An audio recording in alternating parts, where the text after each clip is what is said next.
நெஞ்சம் நிறைந்த நண்பர்கள் அனைவருக்கும் வணக்கம். ஒரு திரைப்பட இயக்குனர் பிரவீன் காந்தி என்பவர். அவர் திரைப்பட இயக்குனர் மட்டுமல்ல, ஒரு ஜோசியரும் கூட என்று அவர்தான் சொல்லிக் கொண்டிருக்கிறார். பின்ன நானா போய் அவர்கிட்ட ஜோசியம் பார்த்தேன்? அதெல்லாம் கிடையாது. தன்னை ஒரு பிரபல ஜோதிடர் என்றும் பிரபல இயக்குனர் என்றும் சொல்லிக் கொள்கின்ற பிரவீன் காந்தி இப்பொழுது திருவாய் மலர்ந்து நடிகை திரிஷாவின் ஜாதகத்தை கணித்திருக்கிறார். நடிகை திரிஷா அடுத்து தமிழ்நாட்டின் முதலமைச்சர் ஆவார் என்று ஒரு மகிழ்ச்சியான செய்தியை, இல்லை ஒரு அதிர்ச்சியான செய்தியை கூறியிருக்கிறார். அதற்கு அவர் சொன்ன காரணம், 20 ஆண்டுகளுக்கு முன்பே திரிஷாவின் ஜாதகத்தை பார்த்தாராம்.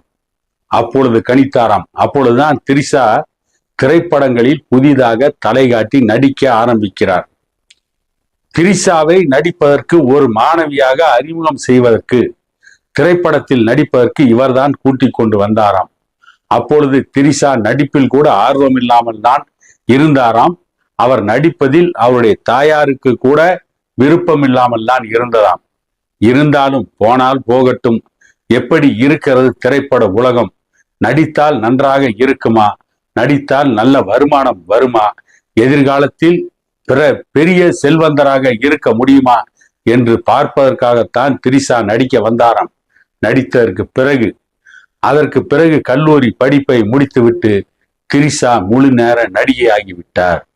நடிப்பதற்கு ஆர்வமே இல்லாமல் வந்த திரிஷா 25 ஆண்டுகள் தமிழ் திரைப்பட உலகில் கோலை செய்கிறார்.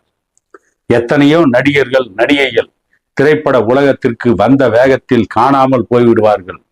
ஆனால் திரிஷாவிற்கு திறமை இருக்கின்ற காரணத்தால், என்ன திறமை என்று யாரும் கேட்காதீர்கள், எனக்கு தெரியாது, அந்த இயக்குனர் பிரவீன் காந்தி சொன்னதுதான். அது சம்பந்தமான சந்தேகம் இருந்தால் பிரவீன் காந்தி அவர்களிடம் நீங்கள் போய் கேட்டுக்கொள்ளலாம், என்னை கேட்காதீர்கள். அந்த பிரவீன் காந்தி சொன்னதுதான். திரிஷாவிற்கு திறமை இருந்த காரணத்தால் 25 ஆண்டுகளுக்கு மேலாக புகழ்பெற்ற நடிகையாக இருக்கிறார். அதுவும் கதாநாயகியாகவே தொடர்ந்து நடித்து கொண்டிருக்கிறார். 10 ஆண்டுகள் திரைப்படத்தில் நடித்தாலே அந்த கதாநாயகிகள் அம்மா வேடத்திற்கும் அக்கா வேடத்திற்கும் தள்ளப்படுவார்கள். ஆனால் திரிஷா மட்டுமே 25 ஆண்டுகள் கதாநாயகியாகவே தொடர்ந்து கொண்டிருக்கிறார்.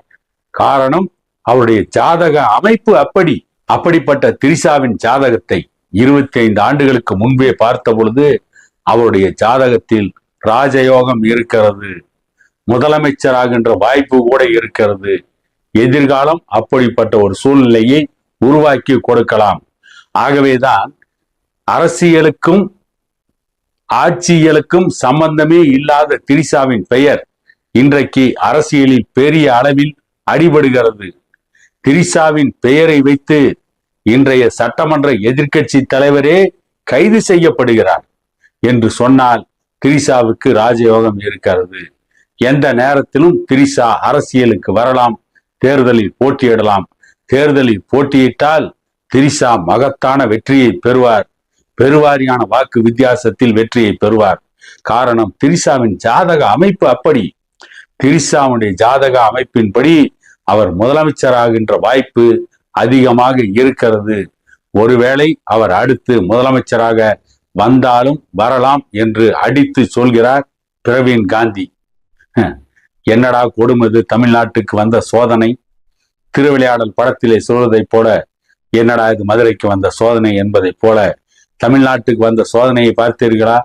தமிழ்நாட்டுக்கு மட்டும் முதலமைச்சரை அறிவாளிகள் மத்தியில், போராளிகள் மத்தியில் தேடாமல், தமிழ்நாட்டுக்கு மட்டும் முதலமைச்சரை சமூக போராளிகள் மத்தியில் தேடாமல், தமிழ்நாட்டுக்கு மட்டும் முதலமைச்சரை பெரிய பெரிய கல்லூரிகளில், பல்கலைக்கழகங்களில் தேடாமல் திரைப்பட உலகத்திலேயே தேடிக்கொண்டிருக்கிறார்கள். இதுதான் தமிழ்நாட்டின் சாபம். தமிழ்நாட்டுக்கு மட்டும் முதலமைச்சரை அறிவாளிகள் மத்தியிலே தேடாமல், போராளிகள் மத்தியிலே தேடாமல், மக்களுக்காக உழைக்கின்றவர்கள் மத்தியிலே தேடாமல் திரைப்பட கொட்டகைகளில் தேடிக்கொண்டிருக்கிறார்கள். திரையிலே நடித்து கொண்டிருப்பவர்களை முதலமைச்சர் என்கின்ற கதாபாத்திரத்தில் நடிப்பதற்கு தேடினால் பரவாயில்லை, முதலமைச்சராக இருப்பதற்கே அவர்களைத்தான் தேடுகிறார்கள். அவர்கள் வந்தால் என்ன செய்வார்கள்? திரையில் நடித்த அதே நடிப்பை முதலமைச்சரானதற்கு பிறகும் தொடர்வார்கள். ஆக மொத்தத்தில் அவர்கள் நடிப்பை தொடர்வார்கள்.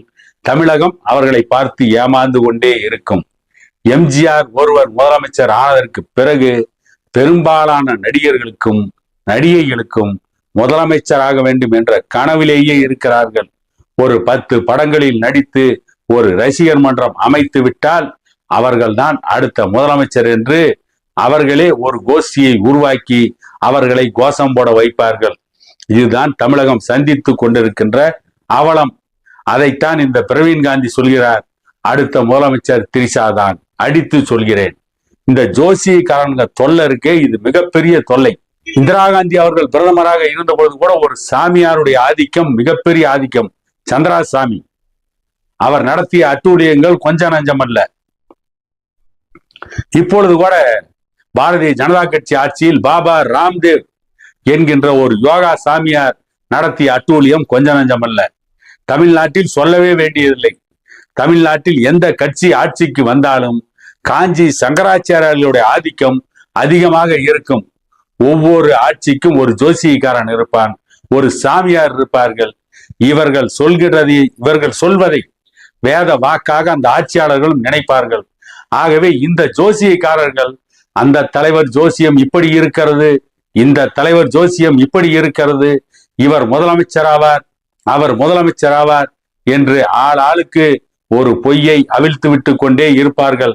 நாமும் அந்த கதைகளை சுவராஜ்யமாக கேட்டுக்கொண்டே இருக்கலாம். ஆனாலும் இதெல்லாம் தமிழ்நாட்டுக்கு வந்த சாபம் என கூறிக்கொண்டு மீண்டும் ஒரு காணொளியில் உங்களை சந்திக்கும் வரை உங்களிடமிருந்து விடை பெறுகிறேன்.